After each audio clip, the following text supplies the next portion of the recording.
Chero manje kuti everyday vanenge vachita vapo vachingoti vapo.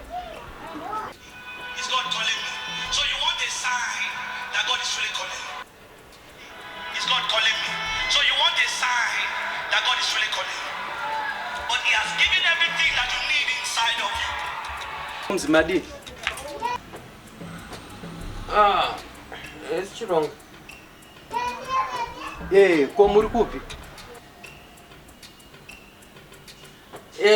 Ndakaenda kumasvingo handipo. Muri kumasvingo? Ko makaenda rini futi kumasvingo?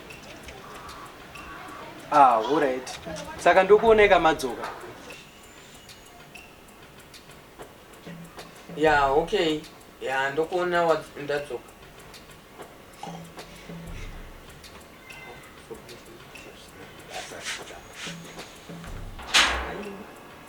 Nofunga ndakapusa inini. Kumasvingo kwacho ndokudzoka mini kuti gore ripi. Soro ndinetsa zina nebasa. Moms, ndokumasvingo ero. Aiwa kamwanangu. Ichigara pasapa titaure. Mondigarisa pa ingati ndokumasvingo ere kwamaenda kumumzi. Inzwa nditaure kamwanangu. Inini izvozvi ndatosunga mabhegi kuti ndiende kumasvingo. Saka ndangotiregerani ngotaura in advance kuti ndoda kuenda kumasvingo. Hakuna kumira. Madi kundiudza kuti uyaiwo ndisandaenda kumasvingo mondipa mari yangu. Mozoenda kumasvingo kwenyu kwamamuda kuenda. Pane kundinyepera kuti maenda kumasvingo muri pano.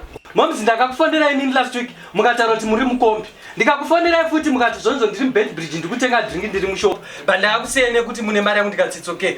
Zvino ndauya ndakuda mari yangu. Makundiudza kuti muri kumasvingo. Ndopa masvingo ere pamukagara. Pamasvingo. Aiwa mwanangu. Izvo zvindangotiregerani ngotaura in advance. Zvinhu ndakatosunga mabhegi kuti ndiende kumasvingo. Asi chinhu changondimisa chinhu chidiki diki. Mari yacho yaramba kunyatsokwana yebhasi.